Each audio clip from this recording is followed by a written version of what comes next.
ഇനി P C ജോർജും Kevin പീറ്ററുമൊക്കെ news 18-ൽ ചർച്ചയ്ക്ക് പോകുമ്പോൾ ഒരു കാര്യം വളരെ വ്യക്തമായി അവർ മുൻകൂട്ടി അന്വേഷിക്കും. ആരാണ് ചർച്ച ആങ്കർ ചെയ്യുന്നത്? ആങ്കറുടെ പേര് പറഞ്ഞെങ്കിലേ ഞങ്ങളിനി അവിടേക്ക് ചർച്ചയ്ക്ക് വരൂ എന്ന് ഉറപ്പായും പറയാനുള്ള സാധ്യതയുണ്ട്. കാരണം വേറൊന്നും കൊണ്ടല്ല, അപർണ കുറുപ്പാണെങ്കിൽ ഇനി ഞങ്ങൾ ആ വഴിക്കില്ല എന്ന് പറയും. അമ്മാതിരി പൊളിപ്പാണ് കഴിഞ്ഞ ദിവസം പി സി ജോർജിനെയും സാക്ഷാൽ കാഷയുടെ പ്രധാനിയുമായ കെവിൻ പീറ്ററെയും അപർണ കുറുപ്പ് പൊളിച്ചടുക്കിയത്. രാത്രി പരിപാടിയിൽ 400 പേർ ലവ് ജിഹാദിൽപ്പെട്ടു എന്ന മീനച്ചൽ പഞ്ചായത്തിൻ്റെ കണക്കുമായി ഇറങ്ങി പുറപ്പെട്ട ജോർജിനെ ആദ്യം തന്നെ എടുത്തങ്ങിളിയിലിരുത്തിയത് കെവിൻ പീറ്ററായിരുന്നു.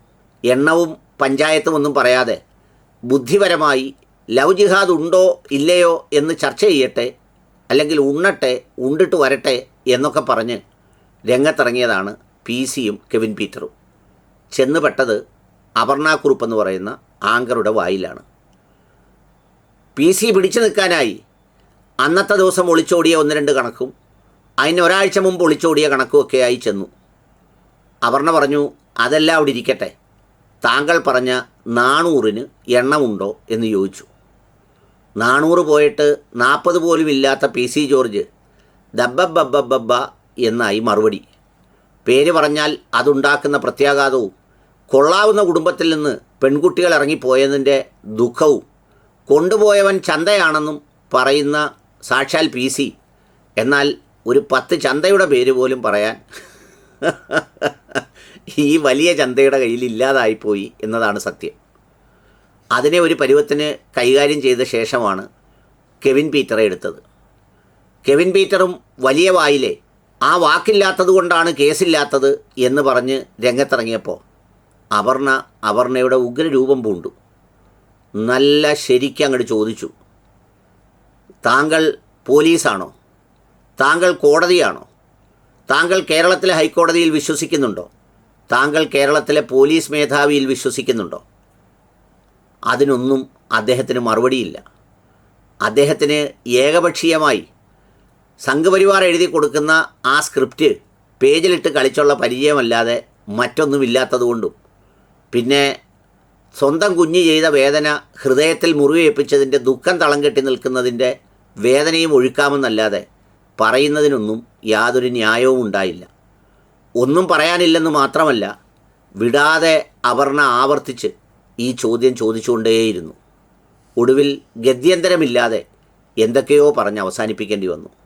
സത്യം പറഞ്ഞാൽ കേരളത്തിലെ മാധ്യമങ്ങൾ ഒരു നീതിപൂർവമായ നിഷ്പക്ഷമായ നിലപാട് സ്വീകരിച്ച് അതിൽ ജാതിയും മതവും നോക്കാതെ ഇതുപോലെ വിദ്വേഷവും വെറുപ്പും അടിസ്ഥാനമില്ലാത്ത കണക്കുകളുമൊക്കെയായി ഇറങ്ങുന്നവരെ ഒരുമിച്ചൊന്ന് കൈകാര്യം ചെയ്താൽ ഒരാഴ്ച കൊണ്ട് അവസാനിക്കും ഈ അഭ്യാസമെല്ലാം.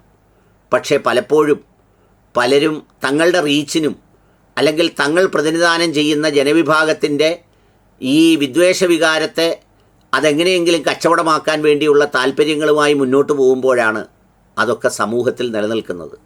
അതിനു പകരം അപർണയെപ്പോലെ വളരെ കൃത്യമായി ചോദ്യങ്ങൾ ചോദിച്ചാൽ ഇവിടെ ഉത്തരം മുട്ടും എന്നുള്ള കാര്യത്തിൽ യാതൊരു തർക്കവുമില്ല. കാരണം അവർ സത്യമല്ല, അവർ വാസ്തവമല്ല, അവർ നീതിയുമല്ല. പിന്നെ എത്ര ബഹളം വെച്ചാലും ജയിക്കാനാവില്ല. ആ ചോദ്യങ്ങൾ ആവർത്തിച്ചുകൊണ്ടേയിരുന്നാൽ സാക്ഷാൽ പി സിയും കെവിൻ പീറ്ററുമൊക്കെ ദബ്ബബ്ബ അടിച്ചതുപോലെ ആരും ബബ്ബബ്ബ അടിച്ചു പോവുകയുള്ളൂ എന്നതാണ് സത്യം. ഈ സമീപകാലത്ത് വളരെ കൃത്യതയോടെയും വ്യക്തതയോടെയും ഷാർപ്പായി ചോദിച്ച ചോദ്യങ്ങളായിരുന്നു അപർണ കുറുപ്പ് ചോദിച്ചത്. അതൊരു ഷോക്കേസിംഗ് ഇൻ്റർവ്യൂ എന്ന് തന്നെ വേണമെങ്കിൽ പറയാം. അതുകൊണ്ട് തന്നെ അതിൻ്റെ ലിങ്ക് ഡിസ്ക്രിപ്ഷൻ ബോക്സിൽ ഇട്ടേക്കാം. ഒരുപാട് പേർ കണ്ടു കാണുമത്. എങ്കിലും ഒന്നുകൂടി കാണുകയും കേൾക്കുകയും ചെയ്യേണ്ടത് വളരെ അത്യാവശ്യമുള്ള കാര്യമാണ്. മാധ്യമധർമ്മം നീതിയുടെയും സത്യത്തിൻ്റെയും ധർമ്മമായാൽ പിന്നെ അധർമ്മകാരികൾക്ക് ഒളിച്ചോടേണ്ടി വരുമെന്നുള്ള കാര്യത്തിൽ യാതൊരു തർക്കവുമില്ല.